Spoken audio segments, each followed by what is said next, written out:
ನಮಸ್ಕಾರ. ನೀವು ರಂಗಭೂಮಿಲಿ ಸುಮಾರು 184ಕ್ಕೂ ಹೆಚ್ಚು ಬಾರಿ ದುರ್ಯೋಧನ ಪಾತ್ರ ಮಾಡಿದ್ದೀರಾ, 800ಕ್ಕೂ ಹೆಚ್ಚು ಬಾರಿ ಭೀಮ್ ಪಾತ್ರ ಮಾಡಿದ್ದೀರಾ. ಇದ್ರ ಬಗ್ಗೆ ನಿಮ್ಮ ಅನುಭವ ಏನಿದೆ? ನಾನು ರಂಗಭೂಮಿ ಪ್ರವೇಶ ಮಾಡಿದ್ದು 87ರಲ್ಲಿ ರಾಜವಿಕ್ರಮ ನಾಟಕದಲ್ಲಿ ಸೇವಕನ ಪಾತ್ರ ಮಾಡಿದ್ದಾರೆ, ಚರಣ್ ಪಾತ್ರ. ಅದರಲ್ಲಿ ಮಾಡಿ ಅಲ್ಲಿಂದ ಆದಿಮೂರ್ತಿ, ನಾರದ, ಚಂದ್ರಸೇನ, ಬೇರೆ ಪಾತ್ರಗಳೆಲ್ಲ ಮಾಡ್ಕೊಂಡು ಬಂದೆ. ಸ್ವಾಮಿ ಪಾತ್ರ, ಶನಿದೇವರ ಪಾತ್ರ 220 ಬಾರಿ ಮಾಡಿದ್ದೀನಿ, ಶನಿದೇವರ ಪಾತ್ರ. ಅದಾದ ಮೇಲೆ ಭೀಮ ಜಾಸ್ತಿ ಮಾಡಿರೋದು ಭೀಮನ. ನಾನು 800 ಮೇಲೆ ಆಗಿರ್ಬೋದು ಭೀಮನ ಪಾತ್ರ. ದುರ್ಯೋಧನ 184 ಆಗೈತೆ. ಆಂಜನೇಯ ಬಂದು 38 ಸತಿ ಆಂಜನೇಯನ ಪಾತ್ರ ಮಾಡಿದ್ದೀನಿ. ರಾವಣ ಒಂದು 40 ಮೇಲೆ ಆಗಿರ್ಬೋದು ರಾವಣನ ಪಾತ್ರ. ದುಶ್ಯಾಸನ ಅಂತೂ ಜಾಸ್ತಿ ಆಗ್ಬಿಡೋದು ಬಿಡಿ.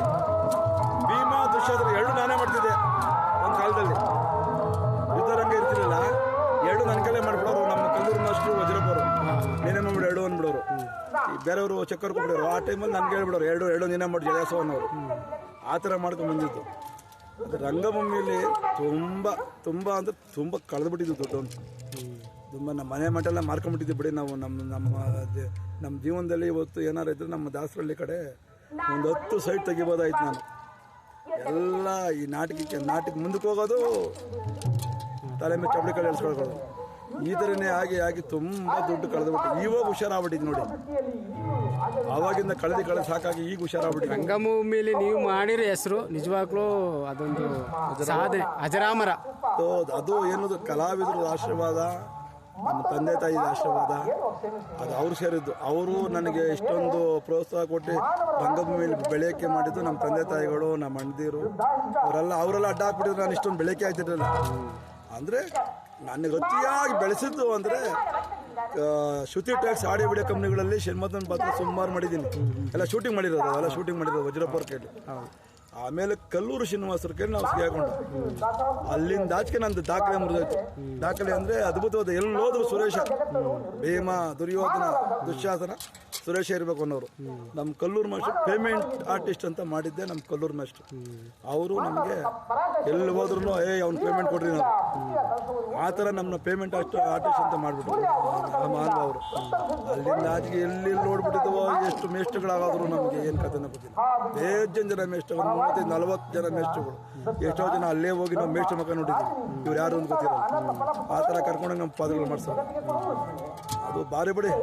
ಈ ರಂಗದಲ್ಲಿ ಹೆಸರು ಮಾಡೋದು ಸುಲಭ ಅಲ್ಲ ಬಿಡಿ. ಇದು ಹೆಸರು ಮಾಡಬೇಕಂದ್ರೆ ಸಾಧನೆ ಆಯ್ತಲ್ಲ, ಆ ಸಾಧನೆ ಬರಬೇಕು ಜನಗಳೆಲ್ಲ. ಕಷ್ಟಗಳನ್ನು ಮೀರಿ ರಂಗಭೂಮಿಲಿ ಬದುಕಿದ್ದೀರಾ. ಇದು ನಿಮ್ಮ ಸಾಧನೆ ಅಜರಾಮ್ರ. ನಾನು ಇವ್ನು ಬೆಳಿತಾನೆ ಅಂತ ಕಾಲಿಡಿಯವರು ಬೇಜಾನೆ ಇದ್ರು ನನಗೂ. ಅಂದರೆ ಅವ್ರನ್ನೆಲ್ಲ ಮೆಟ್ಟು ನಿಂತ್ಬಿಟ್ಟೆ. ನಾನು ನಿಂತು ನಾನು ಕಲೆ ನಾನು ತೋರಿಸಿದ್ದೆ. ಯಾವ ಥರ ಮಾಡ್ಬೋದು ಅಭಿನಯ, ಯಾವ ಥರ ಮಾಡ್ಬೋದು ಹಾಡುಗಾರಿಕೆ, ಹೆಂಗೆ ಆಡ್ಬೇಕು ಅನ್ನೋದೆಲ್ಲ ಅದು ನೀಲಾಜಲಕ್ಕೆ ಬಂದ್ಬಿಡು. ಅದ್ರ ಪಡಗದೆ ನಮಗೆಲ್ಲ.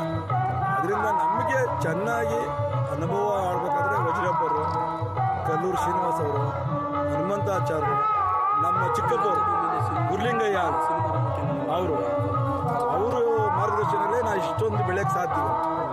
ನೀವು ರಂಗಭೂಮಿಯಲ್ಲಿ ಈ ರೀತಿ ಒಳ್ಳೆ ಅಭಿನಯ ಮಾಡ್ತೀರಲ್ಲ, ಸಿನಿಮಾ ರಂಗದಲ್ಲಿ ನಿಮ್ಗೆ ಏನಾರ ಒಳ್ಳೆಯ ಅವಕಾಶಗಳೇನಾದ್ರು ಬಂದಿತ್ತು. ನಮಗೆ ಉಪೇಂದ್ರ ಅವ್ರದ್ದು ಕೊಪ್ಪಿವಾಲ ಪಿಕ್ಚರ್ ಬಂತಲ್ಲ, ಅದಕ್ಕೆ ವಿಲನ್ ಆಗಿ ನಾವು ಒಂದು 9 ಜನ ನಾವು ಸೆಲೆಕ್ಷನ್ ಆಗಿದ್ದು. ನಾನು ಹೋಗಕ್ಕಾಗಲಿ, ನನಗೆ ಅದು ಅಲ್ಲೇ ಸ್ಟ್ರಿಪ್ ಬರೀಬೇಕು, ಅಲ್ಲೇ ಹೇಳ್ಬೇಕು, ಅದು ನನಗೆ ಬರೋಲ್ಲ ನಮ್ಮದು. ಅದರಿಂದ ನಾನು ಹೋಗಲ್ಲ. ನಮ್ಮ ಹುಡುಗರು ಒಂದಿಬ್ಬರು ಹೋದ್ರು ಅದಕ್ಕೆ. ಅವ್ರು ಮಾಡೋದು ನನಗೆ ಅದು ಅಲ್ಲೋಗಿ ಅವ್ರು ಬಣ್ಣ ಕುಣಿಸಿ ಅದು ಯಾವಾಗ ಕರೀತಾರೋ ಅವಾಗ ಹೋಗಿ ಪಾತ್ರ ಮಾಡೋದು ಅದು ನಮ್ಗೆ ಆಗಲ್ಲ. ನಮಗೆ ಇಂಟ್ರೆಸ್ಟ್ ಬರಲಿಲ್ಲ. ಅದು ನಾವು ರಂಗಭೂಮಿಯಲ್ಲೇ ಉಳ್ಬೇಕು. ರಂಗಭೂಮಿಯ ವಿಚಾರವಾಗಿ ಯುವ ಜನತೆಗೆ ಏನು ಹೇಳ್ತೀರಾ? ಏನೂ ಇಲ್ಲ, ಕಲೆನ ಉಳಿಸಿ ಬೆಳೆಸಿ ಮನೆಗೊಬ್ಬರು ಯಾರು ಒಬ್ರಿಗಾದ್ರೂ ಕಲೆ, ಈ ರಂಗಭೂಮಿ ಕಲೆ ಬರೋಗಂತ ಮಾಡಿ, ಅದೇ ನಾನು ಕೇಳ್ಕೊಳ್ಳೋದು. ಈಗ ರಂಗಭೂಮಿಗೆ ಅಂತಲೇ ಬಂದು ಈ ರೀತಿ ಹಣಕಾಸು ಕಳ್ಕೊಂಡು ಅವ್ರ ಅದನ್ನೇ ತಲೆಗೆ ಇಟ್ಕೊಂಡು ಹಣಕಾಸು ಕಳ್ಕೊಂಡು ಬೀದಿಗೆ ಬಂದರೆ ಏನು ಹೇಳ್ತೀರಾ? ಆ ಥರ ದಯವಿಟ್ಟು ಯಾರು ನಮ್ಮಂಗೆ ಮಾತ್ರ ಆಗಬೇಡಿ. ನಾವಂತೂ ಕಳ್ಬಿಟ್ಟು ಬೀದಿಗೆ ಆಗ್ಬಿಟ್ಟು ಬಿಡಿ. ನಮ್ಮ ಇವಾಗಲೂ ನಾನು ಬಿಡಲ್ಲ. ನೀನು ಆವಾಗ ಆ ಕಳೆದಿರೋ ನೋಡಿದ್ರೆ ಇವತ್ತು ನಮ್ಮ ದಾಸಗಳಲ್ಲಿ 4-5 ದಫ್ತರ್ ಬಿಲ್ಡಿಂಗ್ ಕಟ್ಬೋದಾಯ್ತು. ನೀನು ನಮ್ಮನ್ನ ಇವಾಗಲೂ ನನ್ನ ಮಕ್ಕಳು ಬೈತಾರೆ ನನಗೆ, ಏನು ಮಾಡಿದೆ ನಮ್ಮ ನೀನು ಬಾಡಿಗೆ ಮನೆ ಇಟ್ಕೊಂಡಿದ್ದೆ ನಮ್ಮನ್ನ ಅಂತ ಈಗಲೂ ನನ್ನ ಬೈತಾರೆ ನನ್ನ ಮಕ್ಕಳು. ದಯವಿಟ್ಟು ರಂಗಭೂಮಿಲಿ ದುಡ್ಡನ್ನ ಜಾಸ್ತಿ ಕಳೆಯೋಕೆ ಹೋಗ್ಬೇಡಿ, ಎಷ್ಟು ಬೇಕೋ ಅಷ್ಟು ಪಾತ್ರಗಳು ಮಾಡಿ ಸರ್, ಅಷ್ಟೇ. ತುಂಬ ಧನ್ಯವಾದಗಳು. ನೀವು ರಂಗಭೂಮಿಗೆ ಒಂದು ರೀತಿ ಮೈಲಿಗಲ್ಲಾಗ್ತೀರಾ ಅಂತ ಈ ನಮ್ಮ ಮಾಧ್ಯಮದ ಮೂಲಕ ನಿಮ್ಮನ್ನು ಆದಷ್ಟು ಪ್ರಚಾರ ಮಾಡುವ ಕಾರ್ಯ ಮಾಡ್ತೀವಿ. ನಿಮ್ಮ ಅನಿಸಿಕೆಗಳನ್ನು ನಮ್ಮ ಮುಂದೆ ಹಂಚ್ಕೊಂಡಿದ್ದಕ್ಕೆ ತುಂಬ ಧನ್ಯವಾದಗಳು. ಧನ್ಯವಾದಗಳು.